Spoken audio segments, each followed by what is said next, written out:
Hello, and welcome to today's panel on embracing change while keeping your team focused. We're excited to get the conversation, but we have a couple housekeeping items before we get started. The sound for today's presentation should come from your computer, not from a dial-in. If you run into any problems, please send a message using the Q&A section and we'll look into them. Refreshing your browser and rejoining the presentation should usually resolve most issues. We will answer questions towards the end of today's presentation. To submit your question, please click on the Q&A icon. And yes, we're recording and we'll share the recording with everyone in a few days.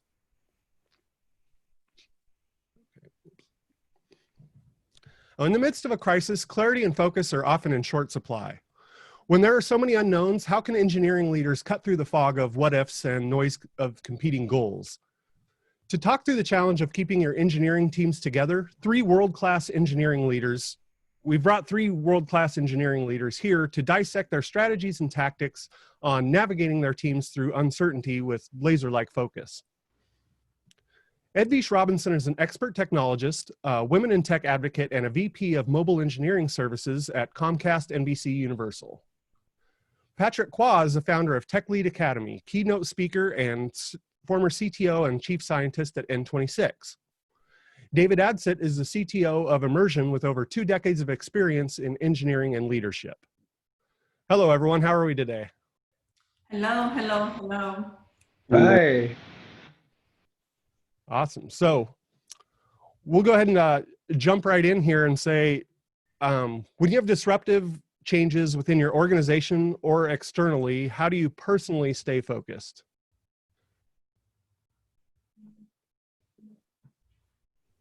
For me, at a very high level, as my focus starts early in the morning, I call it priming my mind.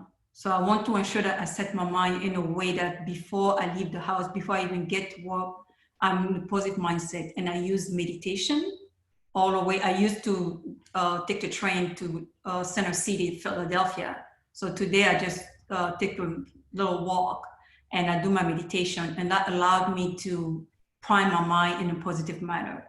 And by doing so, it allowed me to reduce reactiveness, so that before you get into the business and the craziness of the day, your mind is kind of like safe, and it allows you to not be reactive when certain things happen. So that's what I usually do to kind of keep myself in a positive mindset.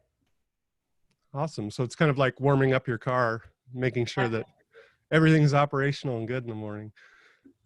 Patrick or David, do you have any? Yeah, maybe I can jump in. I totally agree with Edvish as well. I think having that time is really key to not being reactive. I think to be effective as a leader, you need to have your sort of calm space. And similarly, for me, it's mornings as well. I tend to wake up early, have a tea, and then try to do some sport. So it's changed a little bit now that things are a little bit more shut. So it's been a little bit more of things like yoga at home. And then I can have a sort of clear hour before really getting into the busyness of lots of different things. But I think that key of actually making time to really think, prioritize, and consider where you're going to have the most impact, I think is the most important thing for me, to make sure that you're taking care of what's important for your team. Yeah, I do something similar. I get up every morning and I go down to my home gym and start the day with a cardio workout, and usually a podcast or an audiobook or even a book on the Kindle in front of the treadmill, so that I can get my mind awake with something challenging that will, maybe set the tone for the day, something that I'm trying to learn or whatever. I find that if I start with that, it gets done. And if I try to fit it in during the day or the end of the day, it just doesn't happen. So my days go better when I get that kind of a start.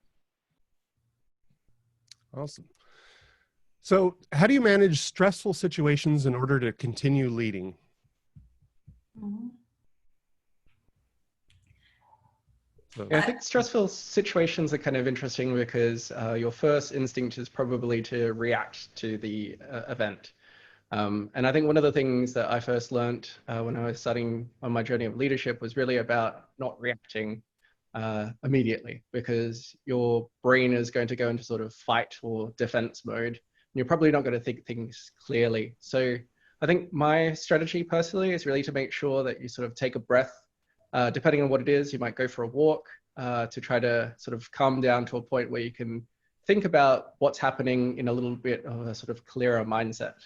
And I think there's two things that I think are kind of key. One is really being able to understand and focus on the facts and separate that from, you know, maybe all the opinions that people are sort of throwing around about what they think happened. Because I think once you actually have the facts, then you can actually come up with an idea about what you would sort of personally do and approach that situation with. That's a really good one, Patrick. I think for me, is I do a lot of reframing. I don't know if maybe a lot of you guys are using reframing.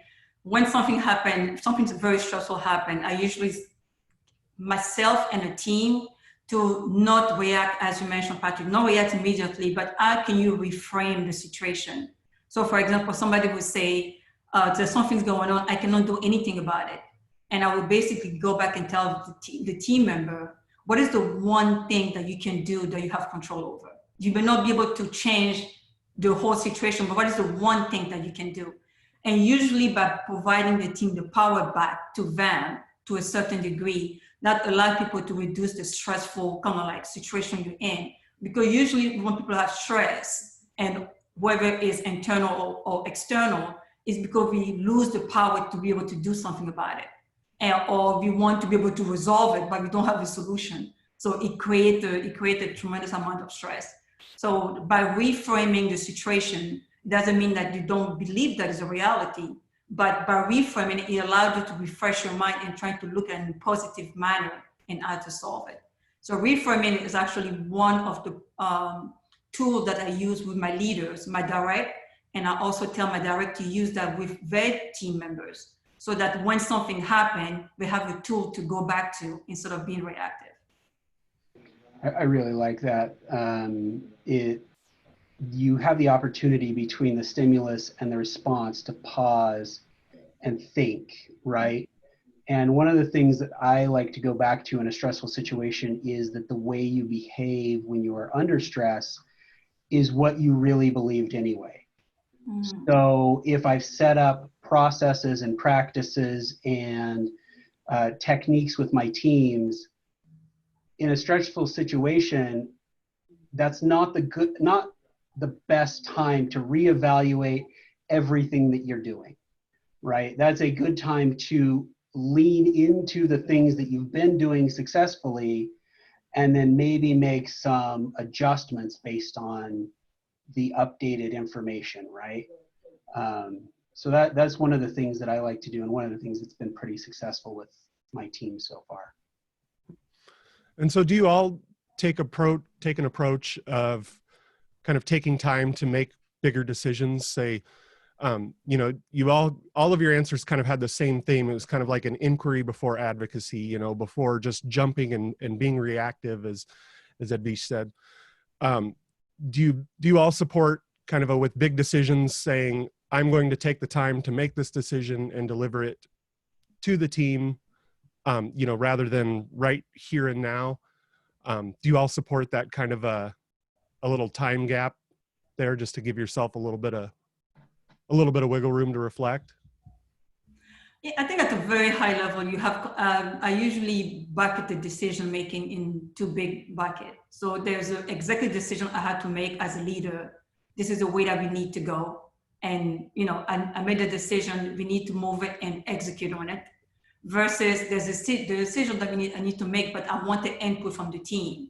So whether the situation is a very stressful situation or a regular day, at a certain point, I want the team to be a part of the conversation so that they can come along. And usually when a situation is very stressful, you want them to be part of the decision making and telling them how the decisions are being made, so that they don't think that you're just making a decision to kind of push things around. But it's good to bring people along in how the decisions are made and what are the data points that you are using in order to make the decision. So that will usually reduce the resistance from the team once a decision is made. I think that's right. I've seen that many times, where if you can bring someone into the decision-making process, they become a lot more invested in the outcome and really try to put all their effort into making that decision happen. On the other side, you sometimes have decisions that have to be made very urgently, right? If something's on fire, literally or metaphorically, you know, we have those situations where the production database is suddenly spiking to 100%. We don't know why. What can we do? No one can use the website. Everything is down. You have a decision then of dig in and analyze it, or restart everything and get it back to a baseline and then try to analyze it from the logs, knowing you're going to miss something. You're going to lose some fidelity, right? And so you don't always have the luxury of having a group make that decision in those extremely urgent and rare circumstances. And sometimes you just have to say as a leader, we're going to do this. And then by telling people we're going to do this, it kind of gives them permission to start working towards a solution instead of getting stuck in a panic cycle. My decision-making strategy most often is to involve the team as much as possible. I think that is a great strategy, and I really like that you brought that out. Yeah. Yeah, I think that both of these approaches really resonate with me as well. I think one thing that I find helpful is to sort of think about when you need to make a decision. So when's the sort of last responsible moment sometimes people talk about. You know, there are those decisions like the incident outage where you can't really delay it. You might need to triage, take an action, make a decision quickly. But, you know, once a sort of incident is kind of at least patched, you might be able to create some more space to actually think about how you approach it and engage the team a lot more. And I think kind of like what David said as well is that, you know, by giving a decision, sometimes that can create less stress for people because they're confident, okay, we have some solution, maybe not the ideal solution, but we have a approach that we can try. And in that process, you might actually create some more time as well. And I think that's probably the difficult thing about stressful situations is that by its nature, these things tend to be a bit more emergencies where you don't have as much time to make. So I think, you know, one of the strategies of trying to find that time and decide which sort of decisions that you're making is kind of a key leadership skill to practice. Very true. So without a crystal ball to see the future, how do you keep yourself motivated in times of instability? Professional, social, whatever kind of instability is going on at the time. I mean, for me, one of the key things I usually do is for me, I sort of align myself with my family and the work that I do, is that change is part of change is part of life. And you're gonna have issues, you're gonna have inconsistency, you're gonna have something coming your way. So again, it goes back to the mental hygiene. And that's what usually, to me, people usually kind of like, you know, pass it along, but I feel like it's the bedrock for any motivation or any sustainability for your mind. You need to have a mental hygiene in a way that you keep yourself in a positive manner, regardless of what's coming your way. And, you know, from where I'm from the Ivory Coast, and usually people used to say, you know, I'm happy today, I woke up and I have shoes on my feet. And somebody else may say, you know, that's like a very low bar, but from where we're from, you have to find a way, the silver lining within whatever situation you're in, so that you can find a positive thing into it. So that, to me, that's what I use to keep myself motivated, no matter where I am, no matter what circumstance I am, you know, coronavirus or whatever the situation is. We are, you know, we're all going through it, and you need to find a way to reframe it and then have a mental hygiene. You want to piggyback onto something that Edvish said before, which is, I think, is that sort of reframing around what you can control. And I think that's one of those big things, is that there's so many different things that are happening around people during stressful moments that you literally can't control. It's like things that are just happening around you, but you can control how you react to it. You can control how much you engage with it. Particularly in these sort of times with social media or news, you know, one of the things I'm personally trying to do is sort of limit the amount of time that I spend, because I know that each time I do, it's generally going to be pretty depressing. And so I think, you know, refocusing on those things that you can control, and these are your actions, how you respond to events, and then also how you perceive those things. So I think that's the, I guess, looking for the silver lining and that reframing, trying to look for the opportunities and things.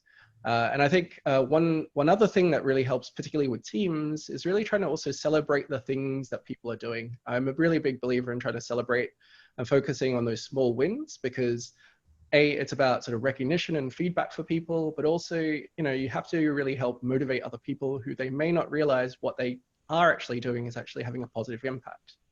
So there are a couple of things that work for me.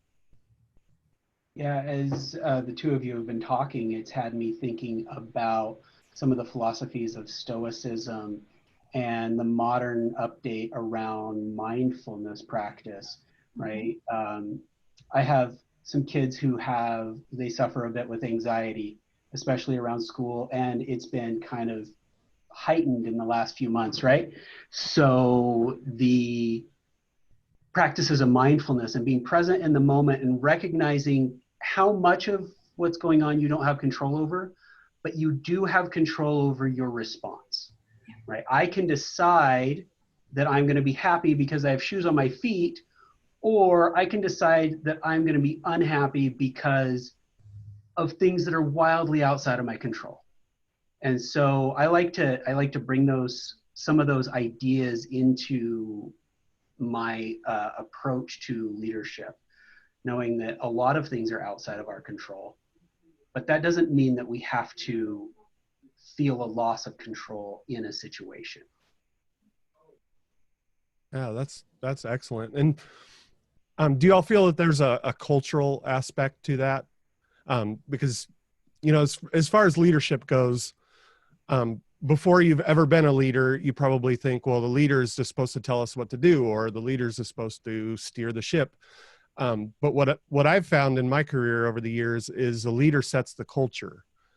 And so creating that kind of culture would keep me motivated as a leader. If I knew that the people that were coming in every day that I was leading were happy to be there and happy to do what they were doing, then I'm happy. And that made me personally happy. So do you guys feel the same way, where it's kind of a cultural thing? Like if you can get the culture right and get them focused, that helps everybody focus on everything? Jeremy, I'm glad that you mentioned culture, because it's something that I usually compare that to cooking. It takes time, and people don't want to talk about the ingredient that are required to build a culture.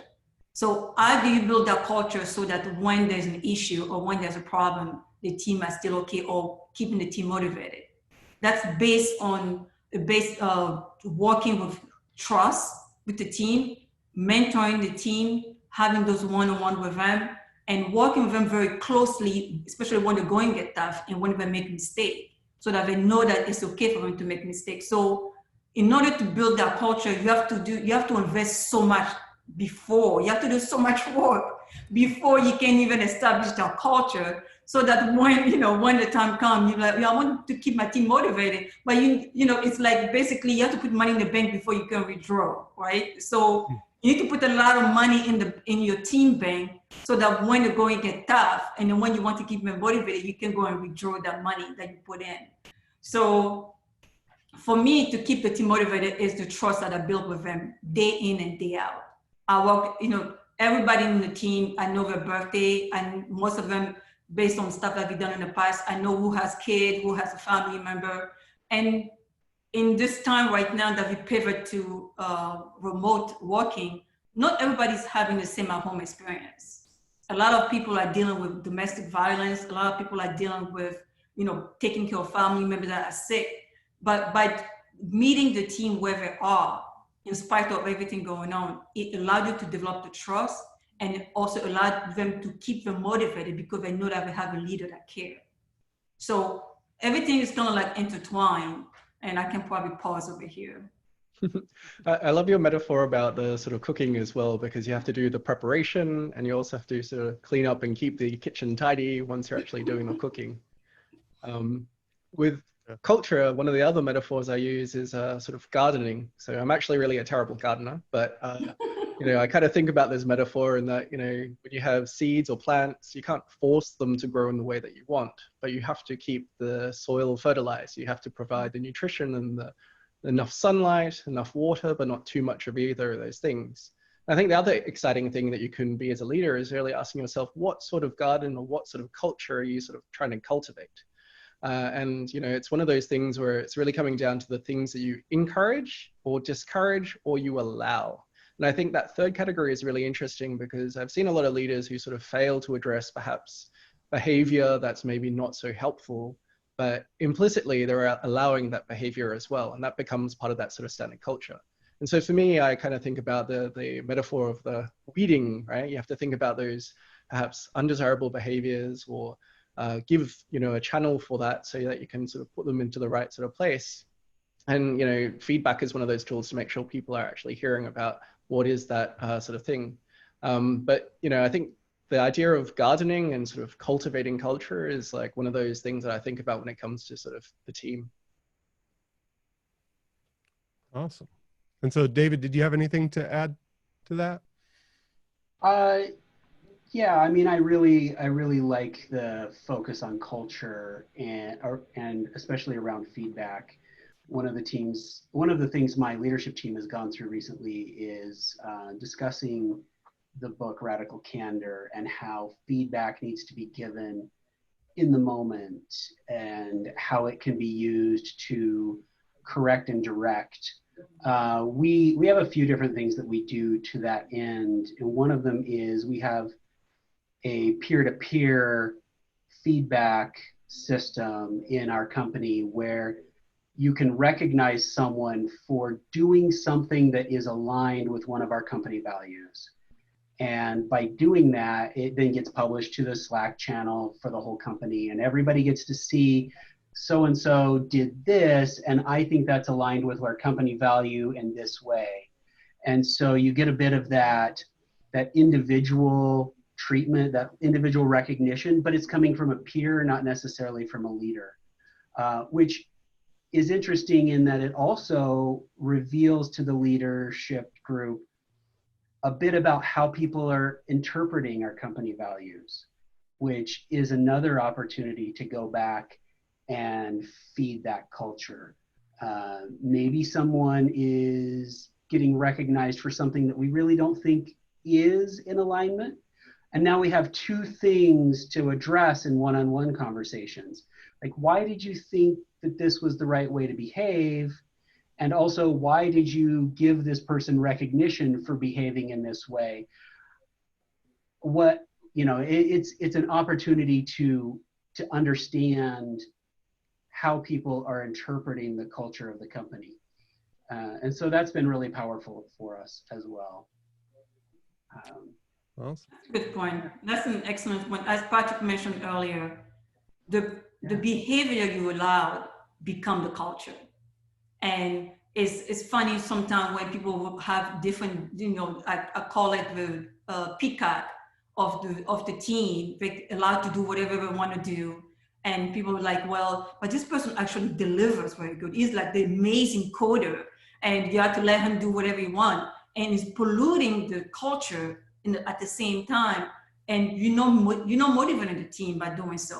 You're actually destroying the rest of the team in order to keep this one AKA rock star that you quote unquote. So the culture that the behavior that you allow actually become the culture. And as leader, you need to be very conscious about it and be very careful of what we allow to happen. I think we all have an opportunity to work with that one person at some point, right? It's almost like the test of your leadership philosophy. Like, now you've got the guy, what do you do?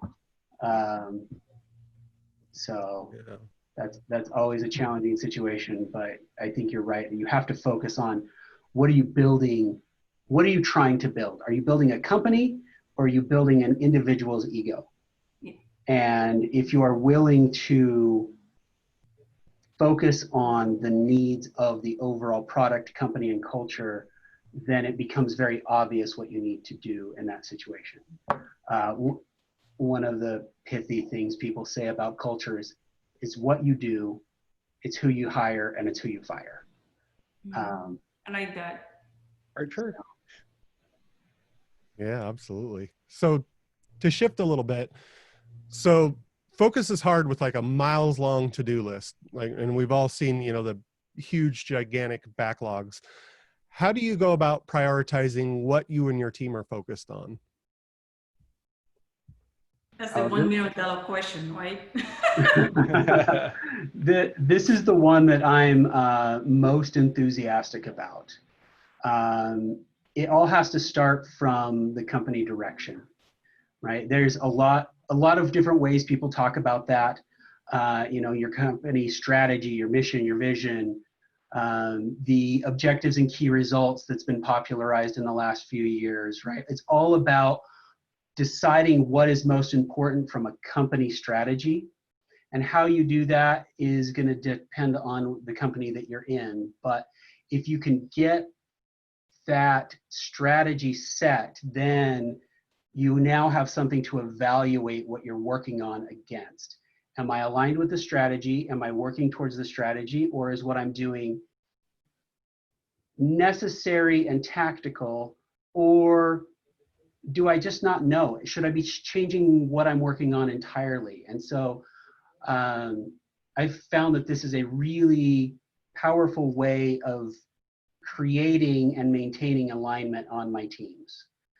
And one of the things that we do is we have a very strong culture of limiting the work in process.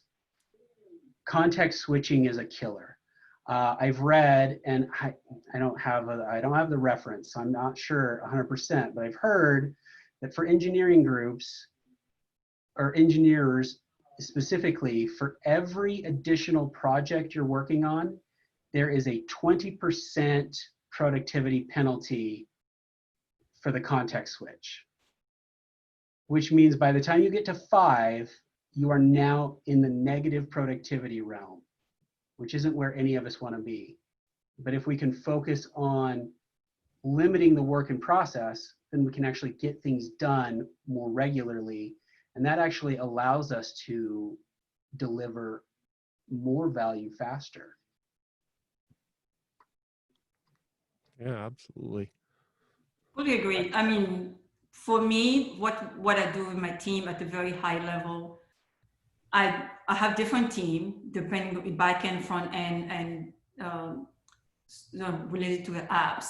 But at a very high level, we want to ensure that what we are working on not only align with the priority, but we also want to give him some capacity in order to work on innovation and some capacity to work on sustaining engineering, so that instead of him having to hide the work that we're doing behind the scene, you basically making the capacity very clear to everyone.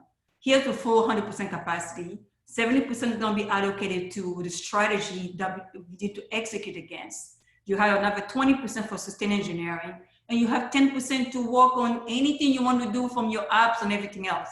And by having that transparency up front, it allowed the team to be very focused on what they need to work on and what permission they have in order to work on the thing that they would love to work on. Because as you know, developer, they like to experiment. They like to work on certain things. So you need to find a balance in the must do, the like you nice to have, and then we have sustain engineering, which is, you know, updating the system, the stuff that we have to do anyway in order to maintain what we already developed and delivered to production. Yeah, I think there's some key there, which is around the sort of balance. And, you know, I think there's the sort of idea of balance of like, can people spend time on innovation stuff or sustaining engineering type things? But another sort of balance to think about is, are you sort of doing enough work on sort of long-term and short-term things, or are you just working on the here and the now? And I think particularly for leaders, this is something where when you look at your backlog of things to do, if you're only just focusing on the things for this week, you're going to be sort of hit with something probably in the next couple of months with something that you didn't really think about or plan for, and then you suddenly have to deal with it. And so I think one of the sort of things there is also making sure that you're balancing in terms of time horizons of things that as you sort of maybe go up a hierarchy, you're thinking in longer and longer horizons to make sure that things are aligned. And it kind of connects back to what David was saying, which is really about that sort of making sure that there is a sort of North Star. And I think this is probably the hardest thing in a lot of organizations, in that most people have different goals that don't always align. And I think this is one of the difficulties of you as a leader of trying to create a set of priorities of maybe different stakeholders or different activities where it's clear about, for a certain time box, these are a sort of ordered ranked list of most important things.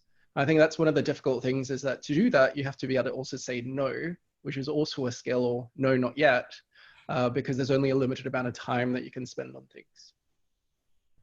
I love no, not yet. I need to use that more at home. Yeah. Next iteration, it's fine. Awesome. So with the uncertainty brought on by recent global events that we all know about, it's changed business projections and goals and all of those things for businesses everywhere. How have you changed your strategies and approaches with your team? So one thing for us has been more of a reshuffling of priority based on our changing marketplace. You know, we interact a lot with our customers on a regular basis. And so there have been items that have been on the list for not yet, but those items have become very urgent for some of our customers, or a large portion of our customers. And so we've accelerated some of those, which means deferring other things that we had considered higher priority. You really do have a limit to the number of things you can do at any given time. And so if you are taking on something else, that means one of the things that you were doing has to get taken off the list and put to the back, or put somewhere. It's just not going to receive active work. I mean, go ahead, Jerry. Oh, no, go ahead. Oh, okay. I was going to say, for me, we all know that with COVID-19 and Corona, everything kind of like switched overnight from retail store and physical location to remote. So subsequently, I always tell my team, a change, whether it's welcome or unwelcome, is a signal to adapt, is a signal to pivot. So subsequently, with coronavirus and everything else, we know that we have to pivot our strategy to more digital. We know that we need to make accessibility easy for our customers online, easy for them to make the payment online. Everything that we were doing at the store, we need to provide the same capability remotely to most of our agents and most of our customers. So you have to adjust your roadmap. You have to adjust your priority. You can't just keep going. You know, everybody know what happened to Blockbuster, but didn't want to pivot. And now they're no longer here. Everybody know what happened to Circuit City, but didn't want to pivot. And you know, God knows what happened to them. So any change to me is basically a signal that we need to adapt and change. And you need to be able to revisit your roadmap and figure out what are the current needs of the market and adjust in order to meet the need. One of the things there that I find really enables that is limiting your work in process. Again, going back to that same concept. If you have a 6-month project and you're 4 months into it and suddenly pandemic, do you accept that you're going to lose those sunk costs and just abandon the project and shift to the new priority? Or do you try to keep it limping along? Or do you double down and hope to finish early so that you can tackle the next thing? And so slicing things into small batches and limiting the number that you are actively working on enables you to make the changes necessary when conditions change. And they always do, right? That is one of the inevitable things, is that the market conditions always change, whether it's global pandemic or whether it's just a new competitor who announces a product that is suddenly right in your space. Using history as an example, Kmart was doing everything right when Walmart destroyed them, right? They were focusing on all the right metrics for retail, and they were doing better than their competitors until Walmart came in and was doing 5 times better even than Kmart. You know, on some of those things about cycling the product you have on shelves, they thought they were doing great because they were beating everybody else in the space. But the market conditions always change. So we need to be able to react to that. And one of the biggest strategies we use is by limiting the size of the things that we take on at any given time. I fully agree. That makes a lot of sense. Absolutely agree. I want to take a bit of a different angle here because I think one of the hard things about something like COVID at the moment is it's tremendous amounts of change, not just sort of change that's happening in the industry, but change to everything. And I think one of the sort of key things I think about as a leader is sort of taking care of the team and making sure that they're safe, right? And I think this is the hard thing, is that personal lives are blurring together with work lives. I've read reports about people being more productive, but also the sort of maybe the signs that people can't disengage from work because they can't sort of leave an office. And so that's kind of potentially the consequence for burnout in the future. And I think this is the hard thing of trying to make sure that, you as a leader are taking care of your team, making sure that they're set up, things are accessible, that they have all the things that they can be to be successful. And at the same time, working with your sort of organization to refocus on what is the most important things, which is what leaders should be focusing on anyway. But creating a clear path to shifting that. And the difficulty is that takes some time in an organization to sort of get agreement around. But there's things that you can do to be really taking care of the health of your team, making sure that you're sort of fostering a sort of team culture that maybe was used to an in-person office, but now has to build this remotely. And so you have to sort of reset some of those behaviors and expectations. And I think that's a particularly important thing in these times. Yeah, it certainly is. One of the things that for me has become much more top of mind is the need to individualize for the circumstances of each member of a team, right? You may have had your standard policy around work from home or whatever, and all of a sudden it may not apply to certain people. And you may find that I think we've all found that we have certain people on our team who they are a 2-income household with children. And that means there's children on your Zoom calls, which you never would have found acceptable in the past, but suddenly that is part of the individual's life. We've often talked about, bring your whole self to work, but nobody really does, right? We all bring a curated representation of ourself to work. And now suddenly work is in our homes in a way that it hasn't been in the past. And now more of ourself becomes present. And that means an opportunity to build trust and connection across teams. But it also, if you don't have the right culture, it can bring fear. Or, I've talked to people at some of the local leadership meetups here in Salt Lake City about how do you get people to engage on Zoom? Everybody in our team and on our company is leaving their cameras off when they're on Zoom. And so we don't see anybody. We're losing that connection. And I honestly don't know, because everybody on my team is always on camera. They want that, or they're craving that connection. But if they didn't, still there's a need to individualize our response based on what that person's circumstance actually is. So how have your meetings changed since there's been this big move to people working from home? How have your meetings with your teams changed kind of organically? Well, my team knows, I think everybody that work with me know that I don't go to any meeting with no agenda. That's my big peeve. Like, you need to have an agenda for a meeting. So when we were at the office, we usually have clarity on the agenda. But now I'm working on a team in a way that we want to use the meeting only for decision making or to align a few stakeholders. Or the status meeting, you don't need a meeting to provide a status. You don't need a meeting to provide some information. So we kind of like cut down, I'm not gonna call it wasteful, but we're trying to be smarter about using everybody's time. And as David mentioned, there's no, you go from downstairs in your pajamas or whatever, you at work. So you cannot be on meeting from 8 a.m. all the way to 6, 7 p.m.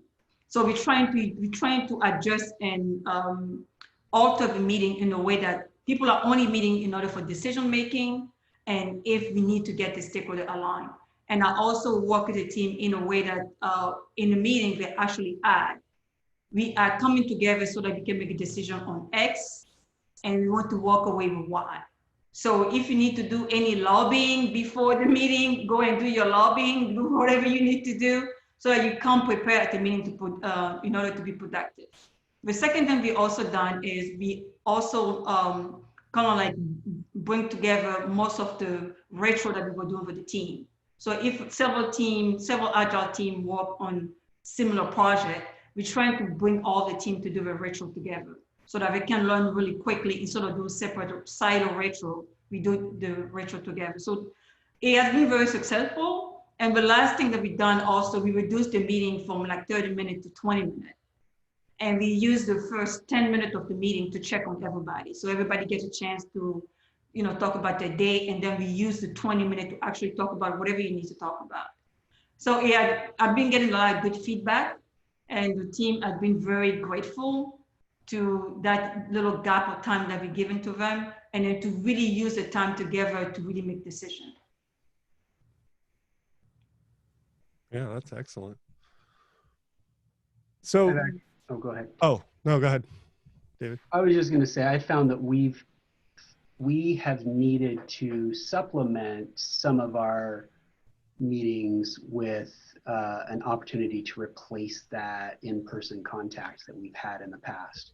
So we have introduced a couple of additional check-in type meetings through the week. One, we get every Monday, we get the whole company together in the early afternoon just for 15 minutes, just so that we can see everybody and have share a couple of the successes that have happened in the last week as a way to reconnect and realign everybody who has been mostly disconnected most of the week. We've also refocused some of our meetings around some of that building social connection, like you were talking about, building some of the social connection as opposed to just doing some of what we would have typically done in the past, where we were already socially connected, so we would just talk about specific work items. Right now we have some of that we've introduced as well, and that's been very helpful.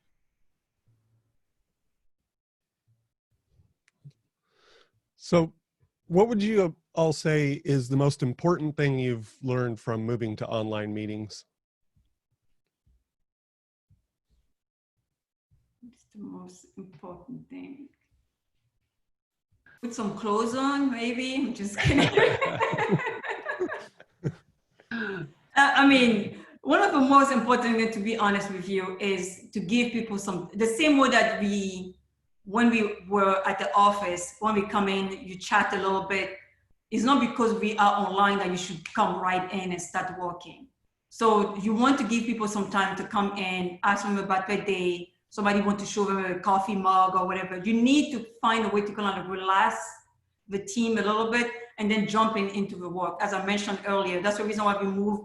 The meeting actually is 20 minutes, and the first 10 minutes is kind of like checking on everybody. So it gives people time to go get some coffee, stand up from the previous meeting. So, and also a couple of team members actually mentioned to me that there was something related to the video, so like David, you just mentioned, some people don't want to be on video all the time. Some people will be like, well, I've been in the video all morning. Now I don't have my hair done. I don't want to be on video. So it's okay to kind of like give people the option to choose, to be on video or not on video, so that they feel like they have that flexibility in between. So those are the key things that I've learned, but most importantly, to be okay with somebody, my dog jumped on me a couple of times, people have kids, and you just need to embrace all of it together and be okay to be interrupted every now and then. Awesome. For me, I think there's been a couple of interesting lessons. I think one is the art of knowing how to run meetings well is even more important in an online sort of space, because you're trying to minimize how much time people are sort of spending, because video is tiring for a lot of people. And I think managers particularly get hit by this, in particular doing one-on-ones, and back-to-back one-on-ones can be like really exhausting for a lot of people for an entire day.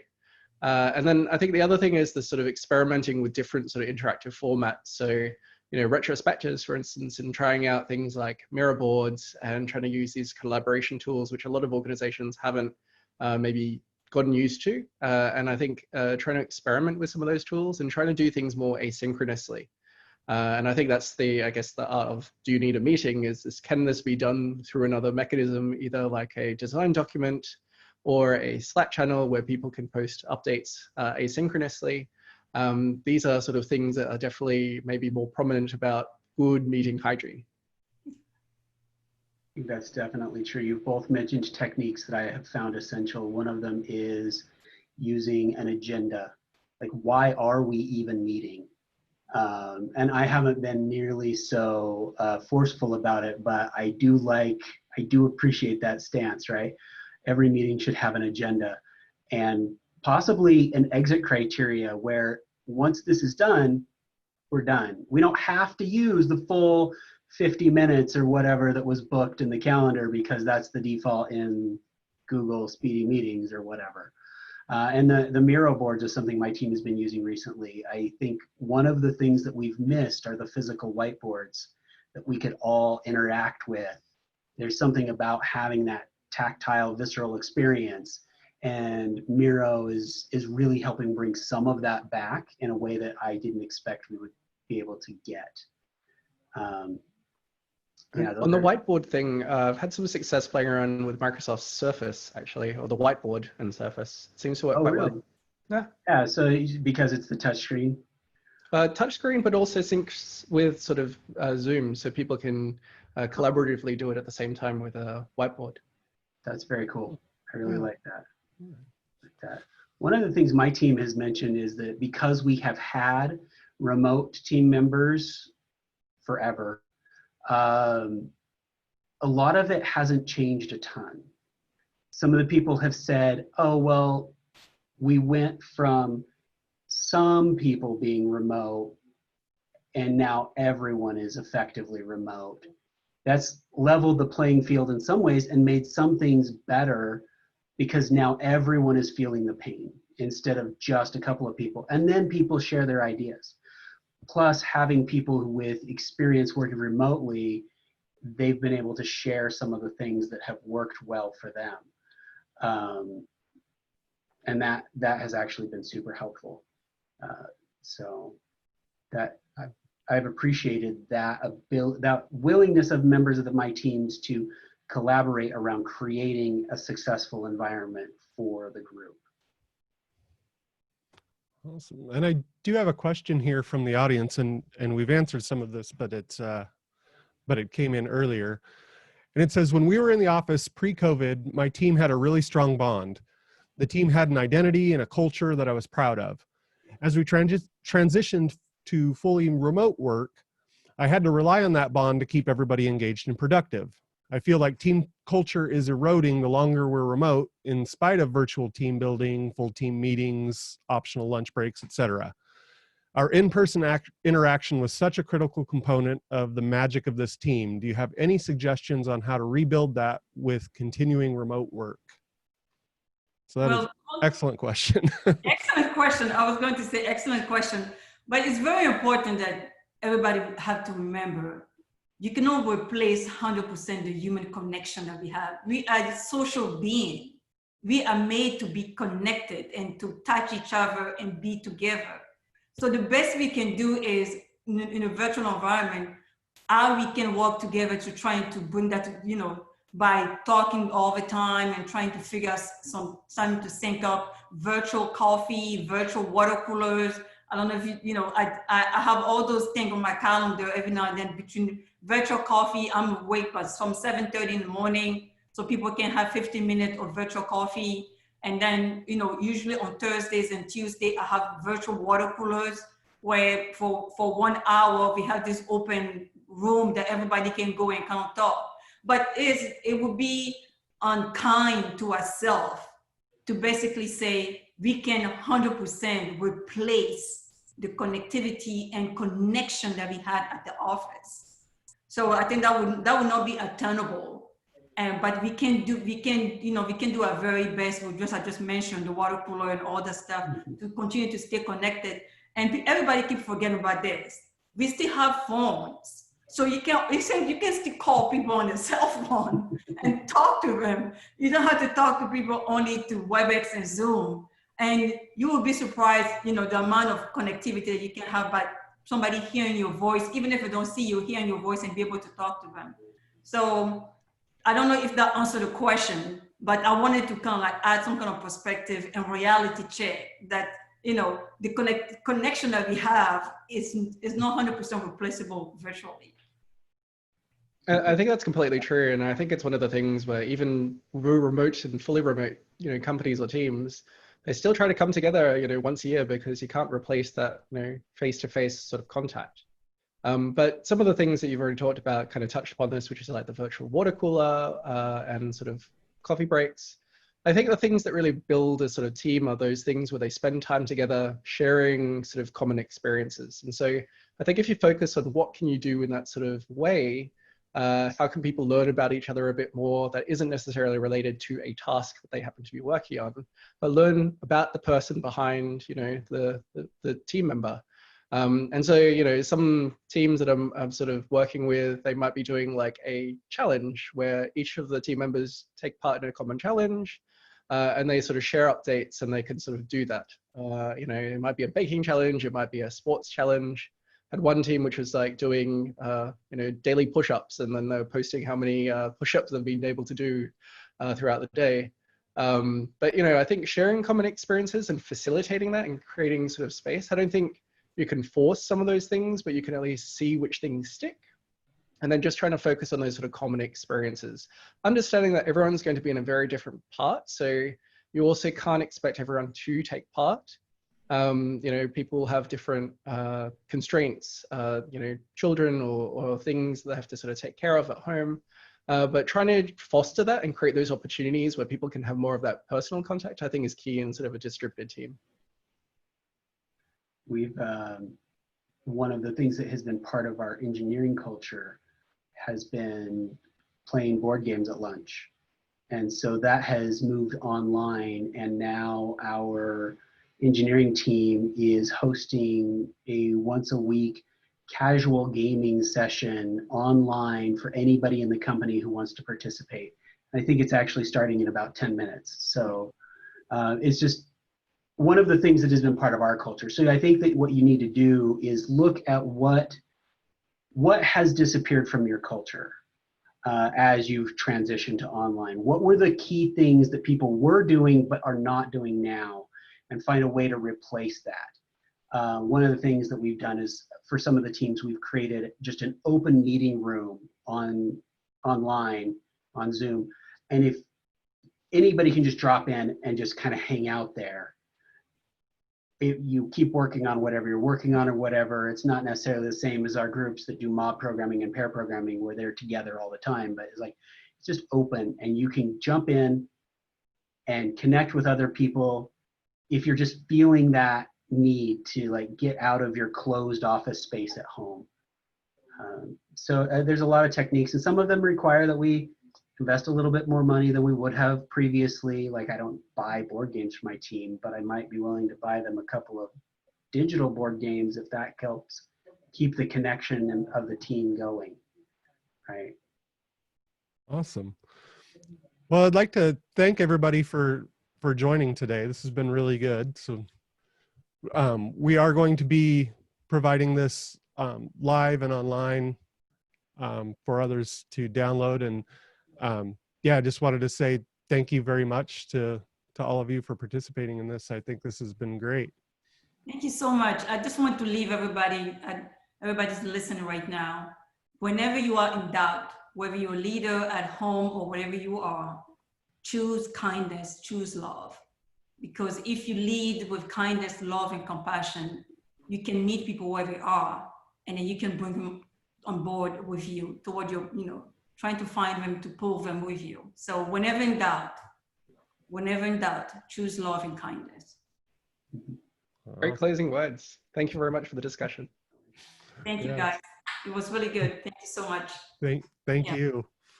Are there Bye-bye. any other final thoughts? Oh. All right. Well, thank you all very much. All right. Thank you.